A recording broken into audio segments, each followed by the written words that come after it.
investing. So when people think of the word investing, what everyone thinks about is how can I get involved? How much money do I need? What's the process? And all of those type of things. So what I'm going to do today is I'm going to share with you guys a good way you can get involved in real estate. You don't have to put any money out of your pocket. I'm also going to make sure that we have, just ways that you guys can start thinking outside the box to give you an opportunity to start seeing income coming in from a residual standpoint. So the beauty about getting wealth is if you have the ability to start to make money without having to physically do something about it, there's no better feeling than that. So that's really the goal behind this real estate investing, is to explain to you guys what I did, share my story, let you guys know how I was able to, start to see some wealth, of course, start to generate my fortune. And then again, I want to be a resource to anybody who would like to take advantage of that and use that to also help build their wealth as well. So let's get into this. Again, if you guys have any questions, please leave it in the chat. I would like to, answer those questions as we go along. Okay, so let's talk about real estate investing. First is, what is real estate investing, right? Real estate investing is the ability to invest in real property. And by investing in real property, I mean either houses, it could be office spaces, it could be Airbnb, it could be anything that would actually allow you to generate passive income without having to do much. So the way it works is people, first of all, get involved in real estate. They have to originally do the work, and then over time, that work pays off. So real estate investing is a very big tool that a lot of folks that have built their wealth have used. And I would explain to you more about it by also sharing what I did and how my story ties into all of this. So there are different types of real estate investing. And let me see if I can minimize this here. There we go. Okay, so there are different types of real estate investing. And with real estate investing, we have things such as wholesale. We also have fix and flip. You have buy and holds, and you have REITs. So today we're going to be focused more on wholesaling, because out of all of these 1, 2, 3, 4, 5 items, the one that really involves you having to not necessarily worry about using any money out of your pocket would be on the wholesale side. But on the fix and flip, the buy and holds, and the REITs, those are also ways you can generate wealth if you already kind of have some capital set aside. But wholesaling allows you to do it without having to worry about your capital. So what is a wholesale? What is a fix and flip? What is a buy and hold? What is a REIT? A wholesale is the ability to actually connect an investor, which would be considered a buyer, to a distressed seller. So the way that this works is it involves you having to understand the leverage. And I do have some information that I also, would like to share with you guys if you guys are interested eventually. And what this does is this explains to you how you can utilize leverage to build wealth.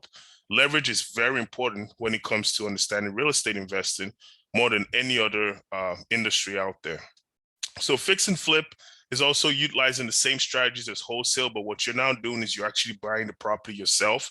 You are the investor. You're taking that capital that you have, you're putting it into a property, and you're flipping that property to make a profit. A buy and hold is my personal favorite. So lately I've been doing a lot more buy and holds. I currently have about 4 properties, and we're looking at doing some multifamily for a 54 unit in Ohio. So we're also buying apartment complexes as well at this point. And then lastly is a REIT. So what REITs are is they're called real estate investment trusts. That works more like the stocks or bonds. For any of you that are investors that understand the stock market or understands, the crypto market or things like that, REITs are similar to that. They work like ETFs, and they allow you to be able to passively invest in real estate and also generate returns. So speaking of steps to becoming a real estate investor, I'm going to share more about that as well with you guys. But it's so easy as just making a decision, right? So being a real estate investor doesn't involve you having to take a lengthy educational course. You don't have to go to school for it. You don't have to get a degree. You can actually become a real estate investor just by making a decision that you want to be a real estate investor. It always helps to have a mentor, have somebody who can help you That's one of the things that I would say that I wish I had learned earlier. But by being able to get a mentor, what it did was it 10x'd my learning experience, and also, of course, it 10x'd my income as well. So let's talk about the evolution of real estate investing and what I have learned over time as a real estate investor over the last 3 years. Now, I did put in here in parentheses, I put remote wholesaling, international wholesaling, investing overseas, short-term, and room rentals. So I have actually been involved in all these facets, and I would go ahead and explain to you guys exactly how that helped me. So now you have to understand, with being a real estate investor, you don't need any money down, you don't need any credit, and you don't need to be a real estate licensed agent. It does help if you're a real estate licensed agent because you understand terminologies, but again, you can leverage your experience with other real estate agents and utilize that to your benefit. But again, you don't need to have any of these things to get started in real estate investing. So let's talk about wholesaling, okay? Because that is the focus of today's call. I want you guys to learn as much as you can about wholesaling. I want you to implement this into your system. If you can, learn about it and then try it and see how it will work for you, okay? So when we talk about wholesaling again is the process of connecting a distressed seller to an investor, and you get paid an assignment fee. Now, wholesaling is a process that requires no capital investment. You don't need any credit, and you can close very quickly if this is done right. Wholesaling also does not require any real estate license, so you don't need to have a real estate license to actually get involved in wholesaling. And most real estate investors, myself included, all started by wholesaling as a means to generate enough money so you can now make bigger investments. And I want to go ahead and share with you guys my story about wholesaling, and also tell you guys exactly how I was able to wholesale real estate, and of course, share with you guys how you could do the same as well. And yes, to answer your question, the recording will be available later on as well. So talking about my personal experience with wholesaling, now in 2019, I had lost quite a bit of things in my life. I had my mother pass away in April. I went through a divorce in January of 2019. And then also in February, I owned a liquor store, and that liquor store got defrauded by somebody who was a little bit more intelligent than me when it came to understanding how to run schemes. So losing those three things put me in a position where I was zero. I actually wrote a book about this, Money and Me, Money and Experience, how I made it from zero. I was dead broke, and I was in a very bad position. My mom had just died, and I had negative $224.14 in my account. I couldn't bury my mother. She didn't believe in life insurance, so everything fell on me, and it was my responsibility to figure out how to get her, buried. So what ended up happening was I came home after I went to Chicago to see her. My girlfriend was the reason why I was able to go see her, because she helped me with the plane ticket. I came home and I was, just devastated. I didn't know what to do, and I didn't know where to start. So I understood that if I got a job, I would probably make not enough money over a short period of time to be able to bury her. And I didn't want her to sit in the morgue for a very long period of time until I was able to figure out my financial life. So then I was fortunate enough to know that I already been doing some research into wholesaling real estate. So what I ended up doing was I did something that I wouldn't recommend any of you guys do, but again, it's how I started, was I looked at the area around me. So I drew a map from where I lived, and I drew a map for a 20-mile radius. So I made a 20-mile radius map on Google Maps. I went on White Pages. I paid the $4 a month for White Pages because it allows you to get as much information on anybody as possible. And I got every single person that owned a house within 20 miles from my property, and I started making calls. So I called everybody every day. I made 100 calls a day, every single day. And in I'll say about a week after I'd done this, I had a gentleman by the name of Dallas Trenhill who answered my call. So I spoke to Dallas. He was an older gentleman. He was in his 80s. His wife had just passed away, and also his son had also passed away as well. His son had died from HIV. So I ended up going to see him. I went to his house, and I found out that his house had a reverse mortgage. Now, for those of you guys that don't know what a reverse mortgage is, what a reverse mortgage is when you now are the bank. So when you buy a house, the bank gives you a loan. And over a period of time, you get to pay off this loan if you live long enough. So he had paid his loan off after 30 years. Forgive me, my dog is barking. He had paid his loan off after 30 years. And after he paid his loan off, what he found out was the bank now said, hey, we know that you have the ability to make capital, that you need some money. So what we would like to do is we would like to take that loan that we gave you and give you back to you in installment payments. So we're going to make payments to you every month, just like if you were the bank, but this time it's the reverse of that. So what that means is if you have a house that's worth $100,000, the bank is going to do their numbers, and then they'll look at you and they'll say, hey, we can give you $600 a month for this house that is actually worth, $100,000. The goal of doing this is hoping that you die before they pay you enough money. And if you do die before they pay you enough money, they take that money, they take that house and they resell it and they make their profit plus whatever they've paid you back. So Dallas was 80 years old. He had a reverse mortgage since he was 60. So unfortunately for him, he lived longer than what the bank was hoping he was going to live. He was just a resilient man. So what ended up happening was the bank said, hey, you have lived longer than how much we expected you to live. So we're now going to ask that you find a place to live because we're going to foreclose on the house. So it's a kind of a messed up situation, but a lot of elderly people have to do it because they need additional income, especially for those who didn't really make a lot of plans when they were younger and they find themselves at an older age without too much, availability of cash or capital. So in Dallas's case, I met him and he told me, he said, he's going to be losing his house. His hope is to move into his son's house, but he didn't know what he was going to do. Now, mind you, I just lost my mother. I was negative 224. So my mind was like, wow, I felt so bad for this guy that my problems were not even a problem anymore. I was just thinking like, can you imagine being an 80-year-old man and being homeless? So I said, I need to find a way to help him. So he told me, he said, the only thing he wants from me is to help him get $10,000. He said his whole life he had worked in the coal mines. He's never made $10,000 in his life. He's never had $10,000 to say that he has that available as cash. So I said, Dallas, if I'm able to get you $10,000, would you work with me and get this deal done? He said, absolutely. So we built the rapport. He agreed to doing the deal with me. I put this property under contract for $145,000. And I didn't know what to do. I just knew I had a contract. I didn't know where to start. I didn't know who to send it to. I didn't know how to go ahead and go about this. So what I ended up doing was I went on Facebook Marketplace. I posted posted the contract on Facebook Marketplace. I also posted the information on Zillow and everywhere else.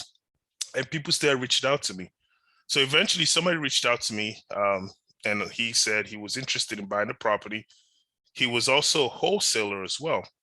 So I told him, I said, make me an offer and let's see what he would do, what we can do. So he agreed. He sent me an offer. He sent me an offer for $175,000. And I was surprised because I just realized that I made $30,000 with one deal. So I went back to Dallas. I let him know that we had a closing date set up.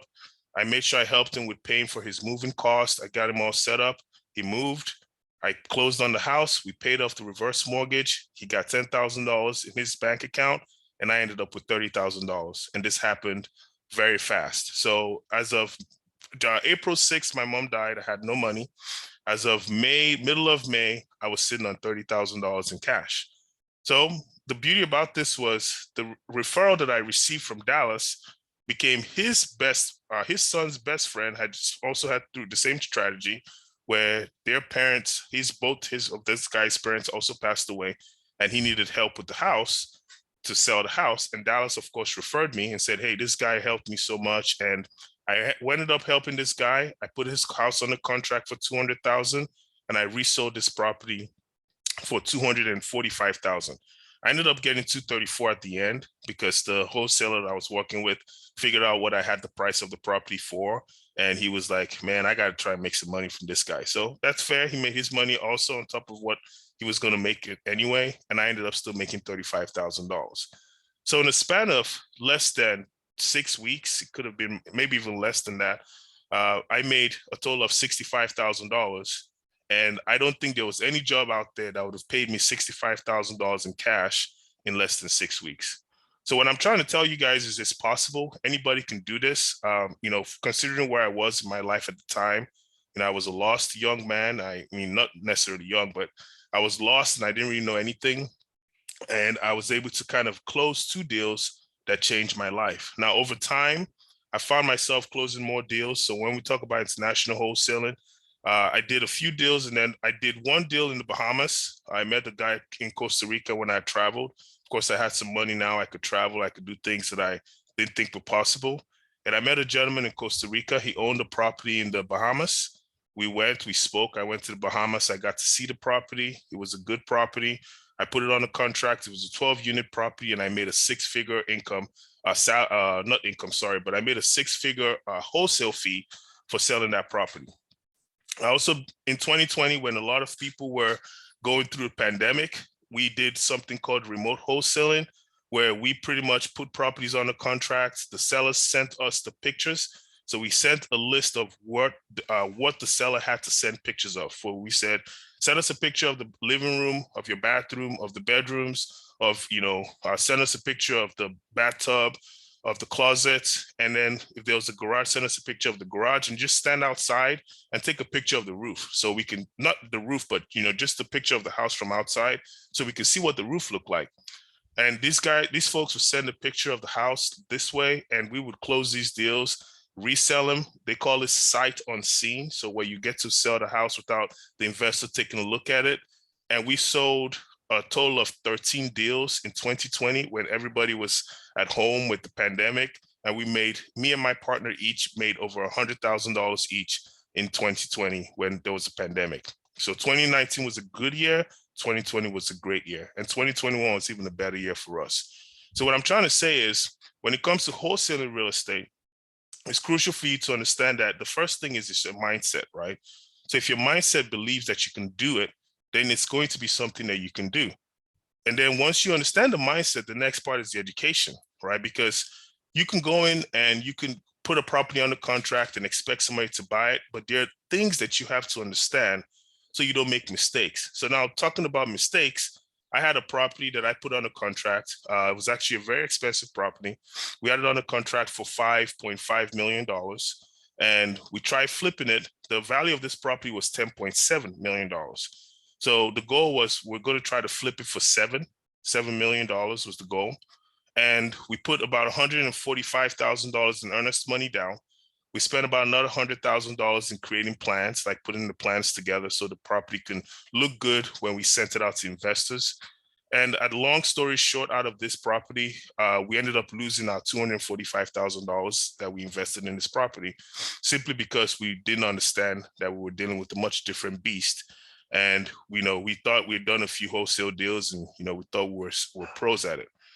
So what I would like to do is, I would like to make sure that I can share with you guys today how I can get you guys involved in wholesaling, how you guys can understand about wholesaling, and more than anything, and most importantly, put you in a position where you can learn that it's possible for you to also be successful in wholesaling real estate. So let's talk a little bit more about wholesaling real estate and the things that I want you guys to start thinking of as we go through this whole webinar. The first thing you have to remember is you have to know how to determine the right seller. When you get into wholesaling real estate, there's a lot of videos out there. You go on YouTube, you can type in wholesaling real estate, and everybody has information as to what you should do and how you should do it. But all of this does not work unless you find out who the right seller is. The right seller can make or break your business, because this is not a hobby, this is a business. If you handle it like a hobby, you would make hobby money. And hobby money means no money, right? But if you handle it like a business, you make great money. And I'm a living proof that that is the case. So the first thing I look at for every seller is the motivation, right? So a seller motivation. When we did really well in 2019, I found myself in a position where we had gone ahead and we had set ourselves up where we had this property, we had people that were interested in selling their properties. But the issue that we were faced with was most of the people that came to try to buy the property from us, they were always had delusions of grandeur. So you had some people who would look at these properties and they would say, man, you know what? I have a house. My house is worth $245,000, but I expect to get $300,000 for it. And again, that's fair. That could be the mindset of the seller. You can think that way. But what you also have to remember is, as an investor, you have a business plan and a business model that you have to follow. So this is not going to be the right seller for you. So what ends up happening with a lot of people who get started with wholesaling is they meet a lot of people who say they want to sell their house, because the minute you start to tell people you buy a house, you're a house buyer, you're an investor, you buy real estate, everyone's going to want to sell their house to you. Right. And especially when you're new, and this is the first thing that you're a new investor, everyone's going to try and take advantage of you. So if you find out what the seller motivation is and that motivation works for you, then it becomes something that you can use when it comes time to close the deal. So that's something to always remember, is the seller motivation has to be right in order for you to be able to find yourself in a position where you can get these deals closed. The second thing is the time to close. So meaning a seller who is not interested in closing soon, who gives you any reason that why they can't close soon, is not the right seller for you. You need a seller who's desperate, somebody who needs to close yesterday, who is ready to move out of the house today. So I'll give you guys an example. In 2020, when the pandemic hit, the military had still sent out PCS orders. They didn't care that people were going through COVID. So there were people that lived in, I live in Dallas, but I was doing a lot of these deals in San Antonio. So San Antonio is close to a base. For those of you who know anything about San Antonio, Texas, there's a base in San Antonio, and a lot of people that live close to these bases, they own houses that are funded by the VA loan. What the VA loan does is the VA loan gives you one loan that you can use. You pay out, you buy this house with 100% financing. You don't have to put any money out of your pocket. But the downside is you can't use the VA loan twice unless you sell the house prior that you had the VA loan on, or unless you actually refinanced out of the VA loan into a much more traditional loan. So the issue with that is people that have to move fast, that have PCS orders, meaning saying the military says, hey, we know you live in San Antonio, we now need you to move on to Virginia, in the case of my seller, then that person is stuck, right? So that person needs to sell their house fast, and they don't have time to wait for a realtor to put the house in the market, let the house close, and then they move, because they probably have to move within 14 to 28 days. So those are really good sellers to go ahead and target, because they want to close quickly and they're able to move very fast as well. So the time to close is also a very crucial piece for a seller to determine the right seller. The last thing will be the price. So I have a real estate course that I'm also going to be offering as well. And on that course, it talks a lot about the price, how to determine your price, what the sales price will be, what your offer price will be. So you have to understand the most important piece is you are running a business and you have a margin that you have to keep your business in line with. So in this case, if you're the person who is connecting a seller, distressed seller to an investor, you have to make sure that the price works for both the seller, and then you also have to think about what your investor would be reselling that property for and how they can make money. What I've noticed happens to a lot of wholesalers, and the mistake a lot of wholesalers make, is they put properties on a contract and then they price that property so high and they sit on that property for months and months on end and they can't move it. The reason is because they want to make as much money up front as possible, and they don't care what the investor is going to make. What my strategy has always been, and one of the strategies that I teach in my course, is that you have to be so focused on helping your investor make money, because the investor that does well from your property is going to be an investor that buys from you for life.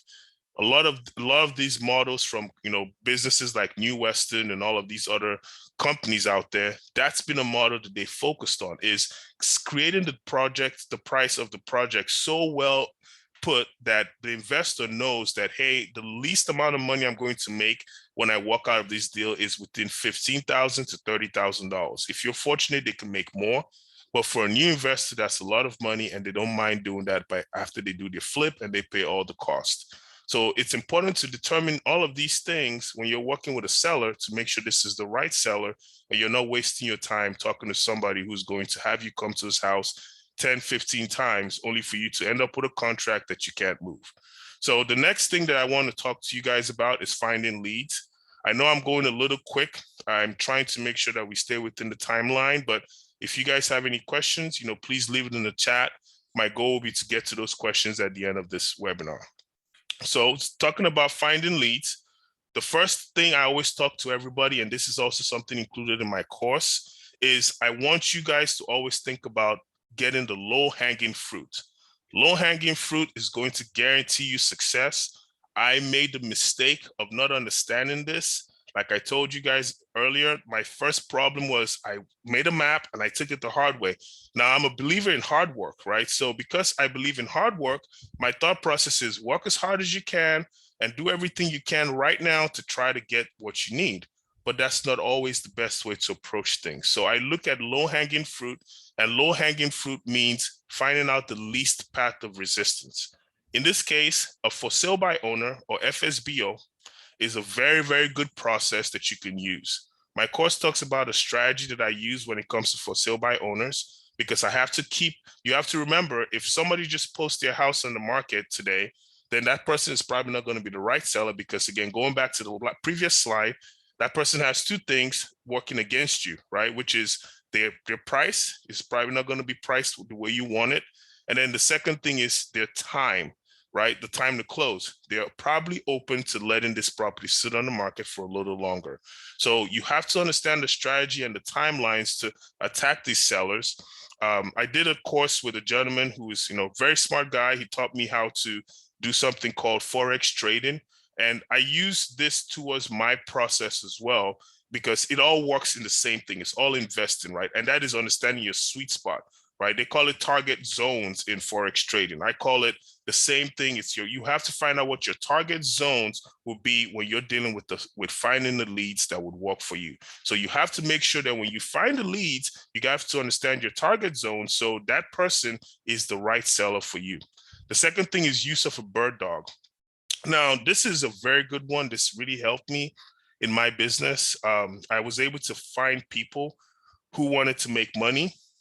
And I just said, hey, if you bring me properties, if I close on these properties because I believed in myself, I knew I can close on them, then I would pay you a certain amount of money for bringing these properties to me. Usually that fee is between $1,000 to $5,000. In the case of Dallas, I gave him $1,000 because he was my bird dog for the first deal, for just referring me his best friend's son, his son's best friend. And that was easy $1,000 that he just made, right? So people can refer people to you. It has happened to me so many times. I go to the gym and somebody says, hey, I have a friend that, is trying to sell his house, and we know you're the real estate guy. And that person gets $1,000 just for the referral once the deal closes. So these people are bird dogs. They go out there, they help you actually find the properties, they bring it to you, you close on the properties, you make the big dollars, and you pay them a referral fee for that. So if you want to be a bird dog, that's fine. It means you don't have to deal with the negotiation and trying to find the buyer and all of those things. You can be a bird dog, but again, I prefer to make the bigger dollars, so I would rather use a bird dog to help me find leads than actually be the bird dog. Next thing is ride the block. So a lot of us, we have cars, fortunately, in the United States. We get to drive around. And when you're driving, there's something called having a trained eye that you want to have to look out for these properties. So when you ride the block, you're looking at properties, you're seeing properties that might look like they haven't, the guy hasn't done the grass in months. The roof might look like it's in bad shape. The house might just look like it's falling apart. I've actually gotten a lot of deals this way. Like I mentioned, in 2020, and especially in 2021, where people weren't too scared of, actually the social distance thing as much, just pulling up to somebody's house that looks in bad shape, knocking on the door, and seeing if that person's willing to have a conversation with you about you buying their house. Because the use of mailers used to be the way people would try to get these leads, but it no longer works as efficiently as it used to work. So you guys are going to see in the process of this whole conversation that we're having, I'm not going to mention anything about mailers or cold calling people directly, because unfortunately, when you pick up the phone and call people now, most times they send you to spam or they hang up on you before you start to explain what you're trying to talk to them about. So this is a great way. It puts you right in front of the seller. The seller has to talk to you. And if it's a rental property, most times they actually give you the name of the landlord, and now you get to talk to the landlord. So it's a very good way to get yourself some leads and to get started quickly in wholesale. Now, it'll be amiss to not mention social media ads, because in 2020, social media ads was our bread and butter. We would invest about $1,000 in social media ads and we'll get about 5 deals. So I think we spent a total of $3,000 or $2,500 in our social media ads for 2020, and we got 13 deals from that. And each deal was averaged between $10,000 to $13,000. And then some deals were as high as $50,000 was how much you would make. So if you have a little bit of money, part of what I'm offering with my VIP course for those individuals who just don't want to take the course, but also want me to help them with the mentorship, I'm offering you free access to the step-by-step guide with a partner that actually helped us with creating the social media ads. It shows you the exact way to create your social media Facebook ads so you don't get banned from Facebook or your ads don't get taken down, because Facebook is very, very specific about how your ads have to look in order for you to be able to post them on Facebook. But the beauty about that is if you use Facebook ads, I'm willing to say that Facebook ads are 99% guaranteed to give you a return, because the only people who reach out to you are those who are actually interested in selling their house. So I would say we had 1 out of every 10 that we would talk to that wasn't really interested in selling their house. But the way we set it up, we would have maybe only 5 people reach out to us in all honesty, and all 5 of them will be deals we closed. So social media ads is a guaranteed way to get you this. It's Facebook ads. I don't know about LinkedIn or Instagram ads. I know Facebook ads is definitely the way to go. Next thing will be realtors, brokers, and other wholesalers. The reason I like this is because it allows you to partner with real estate agents, with brokers, and with other wholesalers. And this is how you do it. Real estate agents, when they get properties, they get to put these properties on the market. In some cases, they get these distressed properties, and before they put it on the market, they call these pocket listings. So what a pocket listing means is this house doesn't go on the market. Nobody knows about this house, but you would know about the house because you've built a relationship with the agent.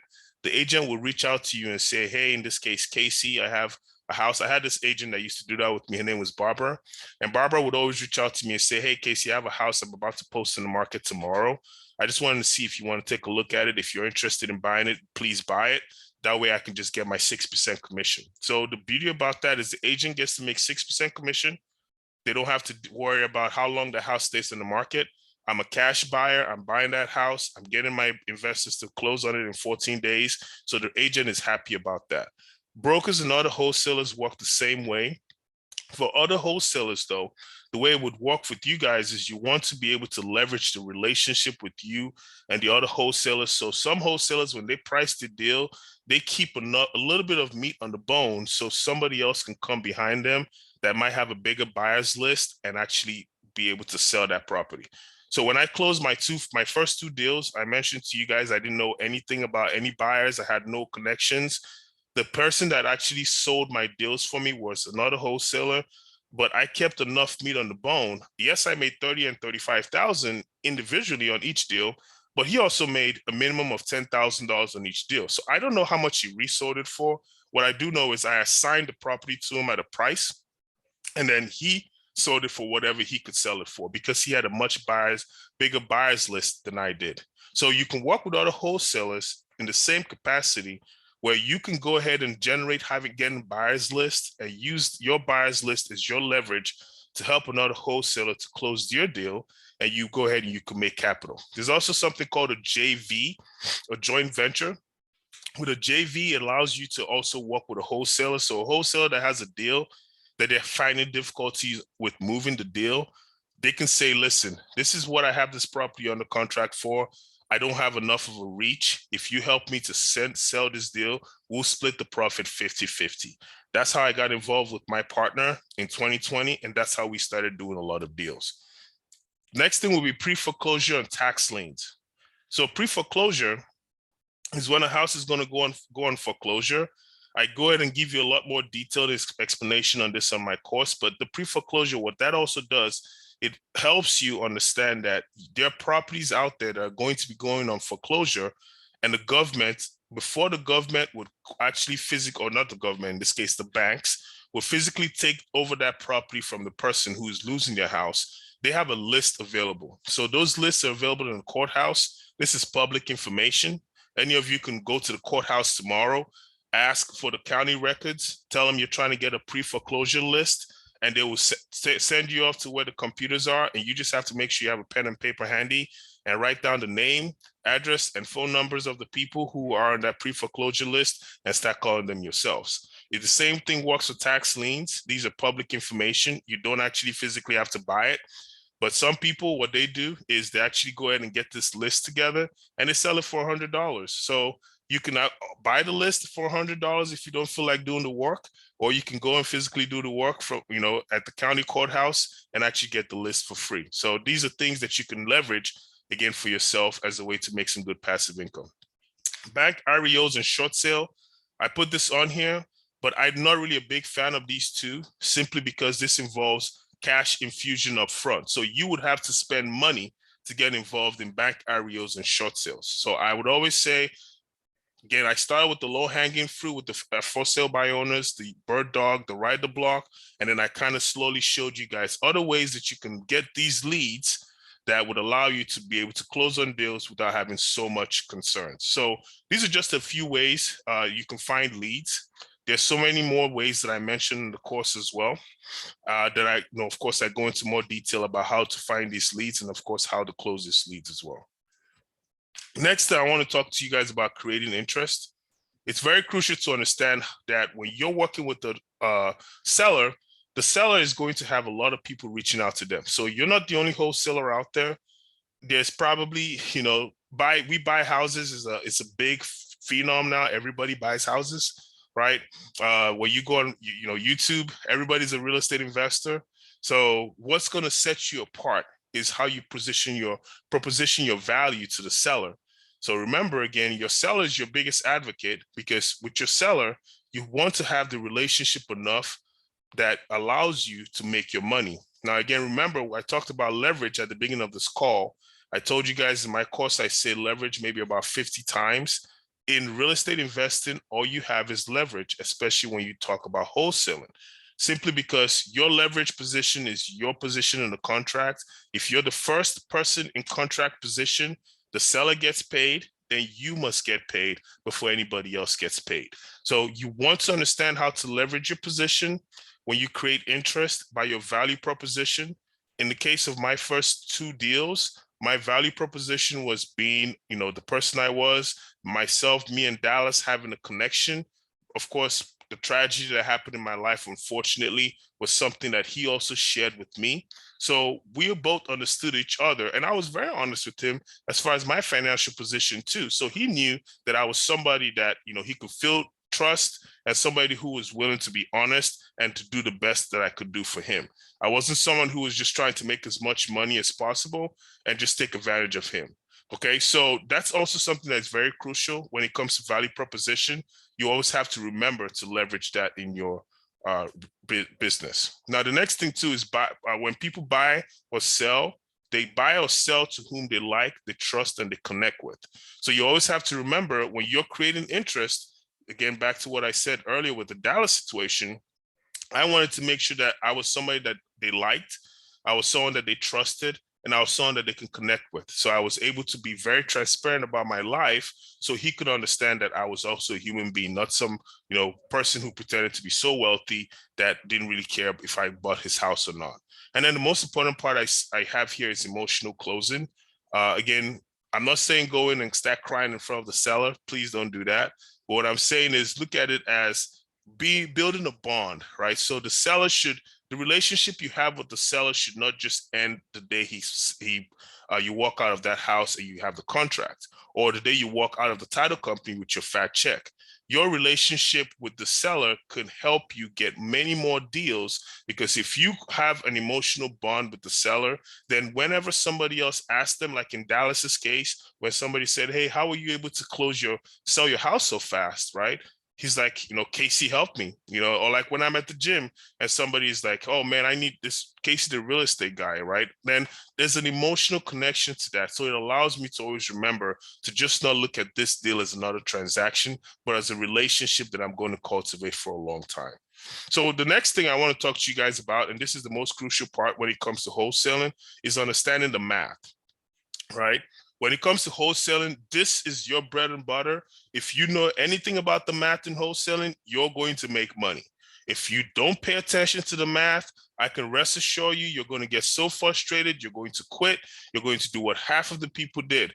I personally made that mistake. I started trying to learn about wholesaling in 2017, and I just kept going, hitting a brick wall after a brick wall after a brick wall. I just said to heck with it, and I just let it go. So what I'm saying is, if you build that relationship and you learn how to be involved in wholesaling, but from a math perspective, you can do very, very well in wholesaling.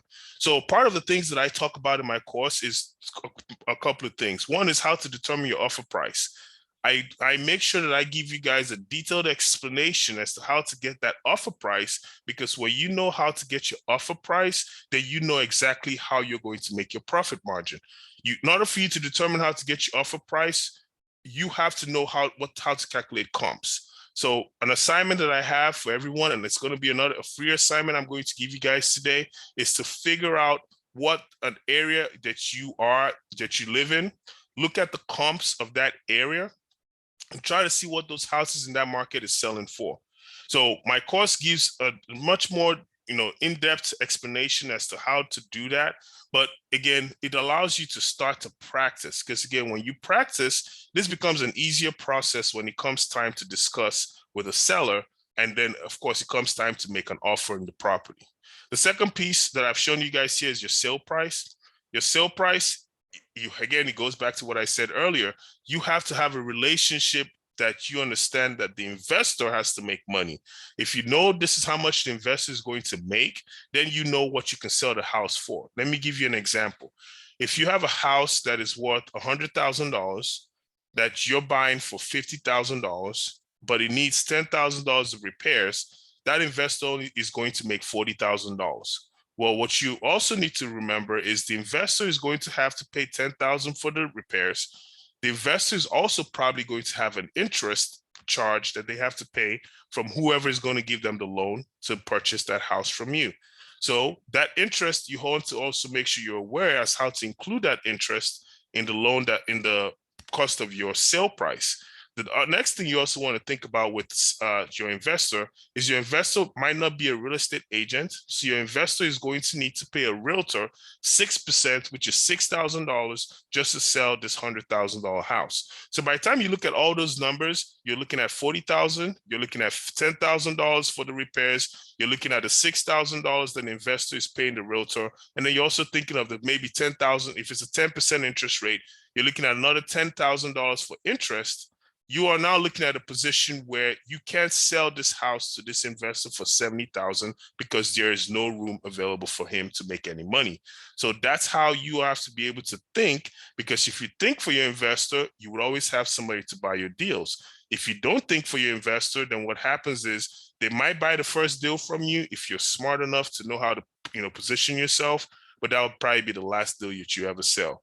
And if you guys want to last long in this business, it's very crucial to understand how to position yourself, not just to the seller, but also to position yourself for the investor. Again, you guys are the middleman or middlewoman in this case. Your job is to be able to connect the two. And in order for you to connect the two, you have to be able to think for both sides, because that's what your pay is for, and that's what your leverage is. Another thing that I also have here in the math, part of the math, is factors to consider when making an offer. I have that broken down in the course. I'll give you guys just a brief synopsis as to what that looks like. So you have to think about closing costs, taxes, prepaids, repairs, estimates, and a whole lot of other factors that the investor is going to have. And then for the seller side, you also have to think about what the seller might have as far as liens that are important for the seller to pay off. Because again, if you can't pay off the liens on the seller side, you don't get a property. And if you don't get a property, the investor can't purchase a property with liens on it. In some cases, there's something called probate. So you might have a property that doesn't have a clear title. I had a situation like that with the property, but I wasn't smart enough. I had made some capital, some cash, and I thought, hey, you know what? I have money, so I could just buy this property outright and then flip it, because I wasn't, the guy wasn't willing to wait a very long time to get paid. I couldn't get anyone to buy it as quickly as I thought. So I said, if I bought this myself and I held on to this, I can flip it for more. And I was thinking I was going to make $100,000 by flipping it. Well, the problem that I didn't do was I didn't do enough of an in-depth search. I didn't do a title search on this property. And this property ended up having something called probate. So the people that were involved was not just the guy who sold the house to me, but I also had a line of generation that came behind this guy. So this man it was him, his sister, and his sister had 3 kids that were all owners of the property that I bought. The reason why I didn't know this was because I didn't do a title search, and his dad was the one who actually owned the property, and supposedly he inherited the property from his dad. Well, when you don't do a title search, you don't consider these kind of things, and you make an offer and you buy a house from someone, you find yourself walking away, losing the money, and potentially also losing the house. So what ended up happening with me was I had to end up giving that house back to the guy and losing the money outright. And really, it wasn't I gave the house back to the guy. It was I signed a quick claim deed, giving him the house because I had the IRS and the government breathing down my neck saying that I owed so much money in taxes, and they were now going to try to garnish my bank account. So it was a bad position for me to be in, to know that I lost 60 grand for a property, but I was not going to keep losing more money by letting the government come into my accounts and now start taking my money for back taxes that they said that I owe. So you need to be very careful with these kind of factors. And again, that's why it's very crucial when people say, oh, I just want to get into wholesale, I want to just put a contract and just go out there and flip the contract. Yes, but you have to think that there are so many risk factors that if you don't know, you can find yourself in a very, very deep waters. And that's why it's crucial to have somebody with the knowledge to help you guys through that process. Next thing is repairs. You have to know how to calculate the repairs. In my course, I do include a repair estimate sheet. It allows you to make the sale process easy, but it also gives you a point of reference when you're dealing with the seller, so you can now negotiate your price to get back to the most important piece, which is how to determine your offer price. Closing costs, commission, and taxes. I mentioned that to you guys. That's part of the factors you have to consider when you're making an offer. So those things are very crucial for you to know. Okay, the next thing I want to talk to you guys about is closing your first deal. So in this case, when it comes to closing your first deal, it's crucial to know that there's some factors that you want to pay attention to when it comes to closing your first deal. First of all, you want to think of starting now on setting up your buyer's list before having your first contract. So my task to all of you on this webinar today is this. As soon as you hang up from this webinar, you get done. If you take my course, great. If you don't take my course, I understand. I would ask you to still do this. Go ahead and get on LinkedIn, start reaching out to real estate investors on LinkedIn, and start building a buyer's list. What you have to do is just ask them, I have off-market properties in whatever city you're in. Or if you want to be a remote wholesaler, you can say, I have off-market properties all over the United States. Would you be interested? And if that person says yes, then ask for that person for a name and an email address. And in some cases, you can even ask for a phone number. I get those requests a lot. Excuse me. I get those requests all the time. People reach out to me and ask me these questions, and I don't have a problem sharing and responding to these folks. So what I'm saying is get on LinkedIn, regardless of your decision today, still get on LinkedIn and start building a buyer's list, because by doing that, it gives you leverage. When you get your first contract, you now have people that you could reach out to that will potentially be interested in buying the deal from you. So getting your buyer's list is absolutely crucial to making sure you can close your first wholesale deal. Without a buyer's list, you'll be like me, and again, people can take advantage of that. The next thing that I talk about is the strategies you can use to close your first wholesale deal. There's some strategies that I like, and I'm going to just touch very briefly on these strategies, but my course does a much more detailed explanation as to how they work. One of the strategies is something called subject to. A subject to is you're buying a property subject to the mortgage. So a subject to works differently than actually an assumption of mortgage. What a subject to does say is I'm buying this house and you still get to be on the mortgage, You get to pay the mortgage, but I'm going to be paying you so for you can pay the mortgage. A lot of people like this strategy because it's, it's like this trendy, sexy thing that everybody thinks you can do, and you don't have to spend any money, and it sounds good on paper. But what you have to remember is the subject to can be your worst nightmare. This is why. If you use a subject to purchase a property, you're counting on the seller to be honest enough to keep paying the mortgage. So imagine this. Somebody pays $1,500 a month on a mortgage payment. They can't afford to pay the $1,500. You walk in, you tell them, hey, I'm going to buy your house subject to the existing mortgage. That person now says, absolutely, sure, that's a great idea. Now that person, every month, you have to send that person $1,500, and that person is supposedly supposed to pay that mortgage. The problem with that is if the person decides to keep the $1,500 for themselves and not pay it towards the mortgage, you might be 3 months down the road, the bank might show up and take over that house, and you just lost $4,500. So you thought you were paying on the mortgage. That was just a waste of your time, and now you're about to lose the house plus your money. So subject to is a sexy idea, but it could backfire on you if you don't have the right things in place to be able to do a subject to deal. The next thing is a joint venture. I talked to you guys about joint ventures. A joint venture is good. So another assignment that you guys can look at doing is reaching out to wholesalers. When you see properties on the market, when you see all these wholesalers sending off-market deals, just reach out to them. See, hey, if I have a pretty good buyers list. Now, again, remember, step one is making sure you have this. So when you have your buyers list together and you have that, then now you can go to a wholesaler that might be struggling to sell a deal and say, listen, I have a lot of buyers that I'm working with. Can I help you with closing your deal? I see you're having some problems closing this deal.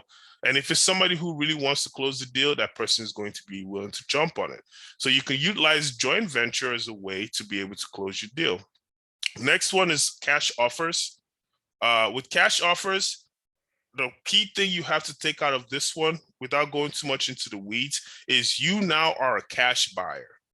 Okay, so I don't care what you have in your bank account. I don't care if you only have $20 in your bank account. You're now a cash buyer. When you approach any seller, you let them know that you're a cash buyer and you're interested in buying their property for cash. This is the reason why. When you purchase a property from an investor claiming as a cash buyer, what you're now doing is you're telling the investor that you have access to private money, private funds, which people like myself or the investors out there have that actual private cash that they can use to put towards these houses. So by having access to these folks on your buyer's list, you are now a cash buyer. So when you make the offers, you're making the offer as a cash and as is offer, saying you don't need them to do any repairs, you don't need them to worry about the cost of any additional costs. You're paying their closing costs, you're taking care of everything. You're willing to buy the house from them cash as is. So that's something very crucial to remember. When you're moving forward with closing your first wholesale deal, it gives you a lot of leverage with sellers. Sellers like to deal with cash buyers because when you deal with the cash buyer, you're not worried about the bank, you're not worried about dealing with inspections and all those other things like that. And then the last thing is your assignment contracts. Part of what I have in my course as well is talking about the assignment contracts. I give a breakdown how to look at these assignment contracts, the mistakes that I made. I mentioned to you guys my first deal, I made $30,000. My second deal, I had it on the contract for $200. I flipped it for $245.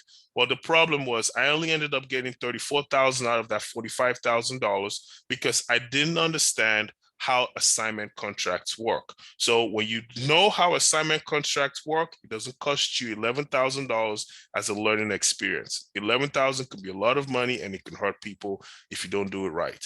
And then the other part I want to talk to you guys about is how to put together your contract for both the buyer and the assignment process. So going back to what I said, the assignment process, you have to know how to put these contracts together. Don't let somebody else put your assignment contract together for you, because again, remember, it's your contract, it's your money, it's your leverage position, and you are in the first position in the contract, so you have to protect yourself. Risk management is the most important part of every investment strategy. And in wholesaling real estate, it's the most crucial thing you could do is to manage your risk to give yourself outs. So I go into a lot of detail on that in my course. And I also want to go ahead and let you guys know that part of the process in closing your first deal requires you understanding how to handle your buyers, and then more than anything, how to handle the assignment process. So another thing is, I go exactly in detail as well in the course is talking about the typical wholesale as well as typical assignment contract.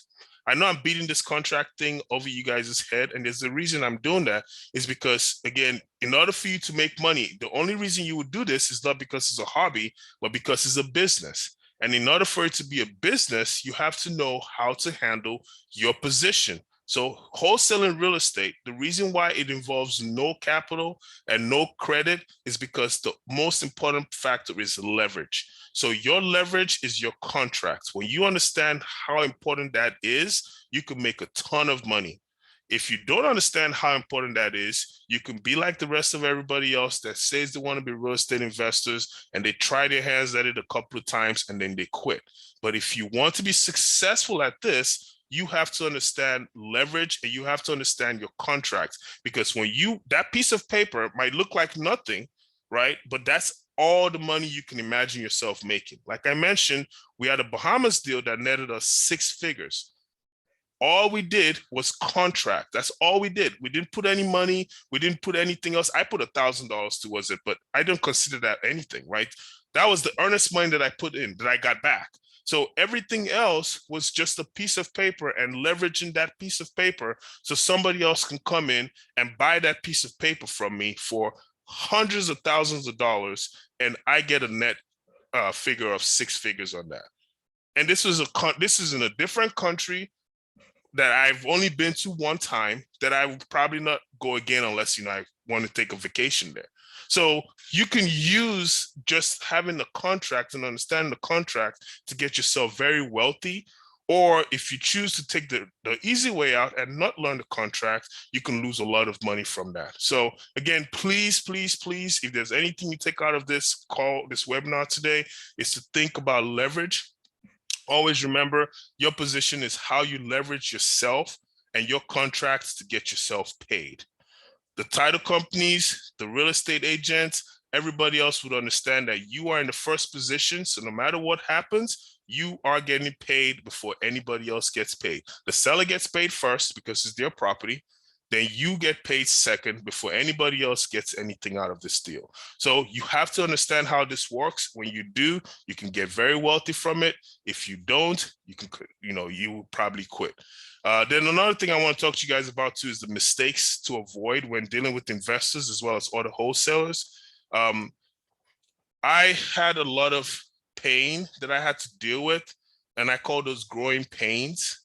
The reason why I created this is to avoid and to take away those growing pains from you guys, because I see a lot of new investors that get involved in real estate and they end up finding themselves walking out of the business before they even get started. When you deal with investors, investors are going to make your life very easy when you're aware of what you're doing, or very, very difficult when you are not aware of what you're doing. Investors are very intelligent. Investors do this for a living. And if you're coming in as a new wholesaler, they can smell you a mile away. So the last thing you want to do is you don't want to be in a position where you're losing deals. Let me give you guys one prime example as to what I'm saying. So my first deal back in 2017, I didn't close this, but in 2017, when I was trying to dabble into wholesale deals, I went to look at a property. And I took a contractor with me to look at this property. The contractor went out there, or I'm going to use the word contractor, right? So quote unquote contractor. We went to go see the property. The contractor walked the property with us. I told him, hey, yeah, I'm interested in this property. I haven't put an offer on it yet, but I want to know what the repairs are so I could know how much I should offer for this property. That was my explanation to him. He told me, he's like, man, it's going to cost about $50,000 to, fix this. And all of he listed all these things. He was like throwing these numbers out there. I'm like, Jesus Christ, where am I going to come up with 50 grand? right? Because I'm like, this is expensive. I don't know how I'm going to do it. He's like, don't worry, man. Don't worry about it. We'll figure this out. So the next day I reached out to the seller because I wanted to tell the seller, because I told the seller I'm going to go look at the place and I'm going to have my contractor go out there with me. So I reached out to the seller the next day. I said, hey, yeah, so the contractor went out there. They told me it was going to be around 50,000 to fix and all of these things. The seller was like, oh, thanks, but don't worry, we already had an offer. And we accepted the offer last night. So what ended up happening was the contractor, again, I put in quotes, was the one who went and made an offer on the property and took that property right underneath my nose. So me not knowing what I knew, I was just like, wow, I can't believe this happened. Come to find out, it was the contractor who purchased that property underneath my nose. So I've had scenarios like that. I haven't had another scenario with the wholesaler where in 2020, we've done a lot of these deals with this same guy, multiple times. And on the assignment contract, he put a wording in there that said he was going to be able to drop our fee by about $5,000 to $10,000. For some reason, I didn't catch it. My partner didn't catch it. We signed the contract. We did everything. And we were calculating our money. We're like, oh, we're about to make 20 grand on this deal and all of these things. And then the guy's like, on the day of when we're supposed to get our settlement statement, he sends us the buyer settlement statement and we see it's only 10 grand. I'm like, oh, what's this? So I call him and he's like, yeah, man, in the contract it says this. I was like, but we agreed. I mean, what are you talking about? He's like, no, man, this is what the contract said. And I can guarantee you, I had the biggest argument with this guy. I screamed at him, I cursed him out, didn't do anything for me. All it did was the guy just said, okay, thank you very much. And I walked away losing $10,000 on that deal. Same scenario happened with the second deal that I actually closed on, where I was supposed to make 45,000. This guy looked at the contract and he was able to put in the wording in the contract where he was able to drop me, and it said he has the right to terminate this at any time and get his earnest money back. So he waited right before we were close to closing the deal, and he sent me a document saying he was he first sent me a termination, and then he sent me an offer for less. So I had a choice: either sign the termination and lose out on the full 34,000, or just go ahead and terminate the contract and go back to the drawing board. But the problem though is my seller is expecting to close. So now I'm the one on the hook for it, right? So I have to find a way to either buy this property from this guy and then hold it and try to resell it, or I have to find somebody else to offer me close to what this guy offered me. So what I'm trying to tell you guys is it's very important for you to understand that there are so many mistakes that you can make that can cost you money. And I'm not saying $100 or $50 expense or $1,000. I mean, those expenses I can swallow. But when you're talking about five-figure, cost, $10,000 or $15,000, cost, or in the case of the deal that we did in Vegas that cost us 145,000 plus another 100,000 towards expenses, you're talking about 5 to 6 figure losses that it hits you, man. It's very painful to experience. So I'm telling you guys all of these things that it's crucial to know that you need to have someone who has made those mistakes, who has seen those things happen, and who can help guide you through these mistakes and can say, listen, maybe you should avoid this. Maybe you should look at it from this perspective. Maybe you're going too fast with this. Maybe this is the way you should approach this. And just having those help and having that person show you the ropes, I'm not saying you're not going to make mistakes, but I'm going to say your mistakes would be a lot less that you make versus if you just went in head first and tried to do it on your own. So I hope I was able to explain some things to you guys. I want to go ahead and leave this part for questions. If anybody has any questions, leave it in the chat. Let me go ahead and see if I can help answer your questions.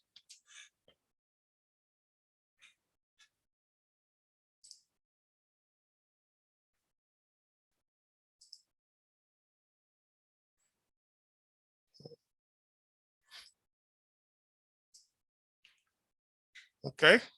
We'll just see if anybody doesn't have any questions. Again, I'm so grateful that we had a chance to connect on this. For those of you guys who are interested in, being a part of this course, those of you who want to find some information on the course, I'm going to actually include the course in this here as well. And I'm also going to have this available on my YouTube channel as well. So let me include the course on this link. 1 second. I thought I had it here.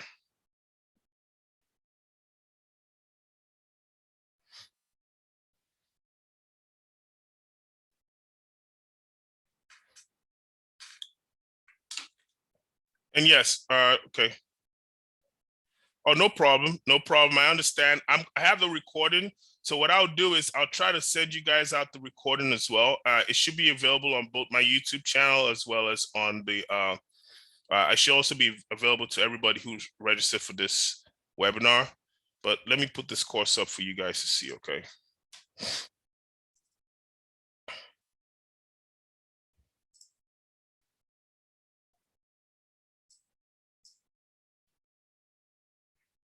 Oh, absolutely. I'm so great. I really appreciate you as well for being a part of this and giving us a chance to talk this through.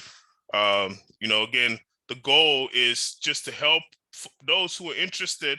If you're interested in real estate and you're interested in making some money from real estate, it's a great way to make money. I've been very fortunate. I've made a lot of capital from real estate. I've used that money to invest in so many things. So the course is available in the chat box. But yes, I've made so much money from real estate. I've been very blessed from it. It's helped me to branch out, to put myself in other kinds of experiences. And it's the same thing that can happen for you. You can have the same experience. But all I'm just asking is, please be okay with doing the work. Understand that there is work. You have to do the work. And you have me. So what I'm going to do is, anyone who's going to take the course, if you sign up for the course, I want to be available to you. I have my email, my phone number on there. Just please feel free to call me. Ask me any questions you have. I want to help you get your first deal. So when you get that first deal, then my goal is to make sure that, hey, you can talk to other people about it and spread the word. So just know that I'm a resource when it comes to getting your first deal. I want to help you close that first deal. I'll help you with everything that is required to close the first deal. There's also call scripts. So those of you who feel comfortable making phone calls and calling people, I actually have a call script available on the call. So you can use that to actually make the calls to the people you want. I have a contracts that I'm using. You can use the contracts if you want. You can use a separate contract. You can use any one you like, but I always recommend to use my contracts. The reason is because I have things that I have in the contract that says, I can get out of this contract and get my money back. The most important thing is you don't want to lose money when you start getting into these deals. You want to only make money, because the minute you start losing money, you're going to start getting discouraged. And not everybody has the ability to lose money and bounce back. So please, please, please, no matter what you guys do, think of this as you want to take leverage and use leverage to make as much money as possible. So again, thank you guys for this. I'm really, really grateful. This is a great turnout. Mike, I'm going to leave my phone number on here as well. If anybody has questions, please reach out to me at any time. This is my cell phone number. Just reach out to me and I would love to help you guys as much as I can, okay? Thanks, everyone. Thank you again.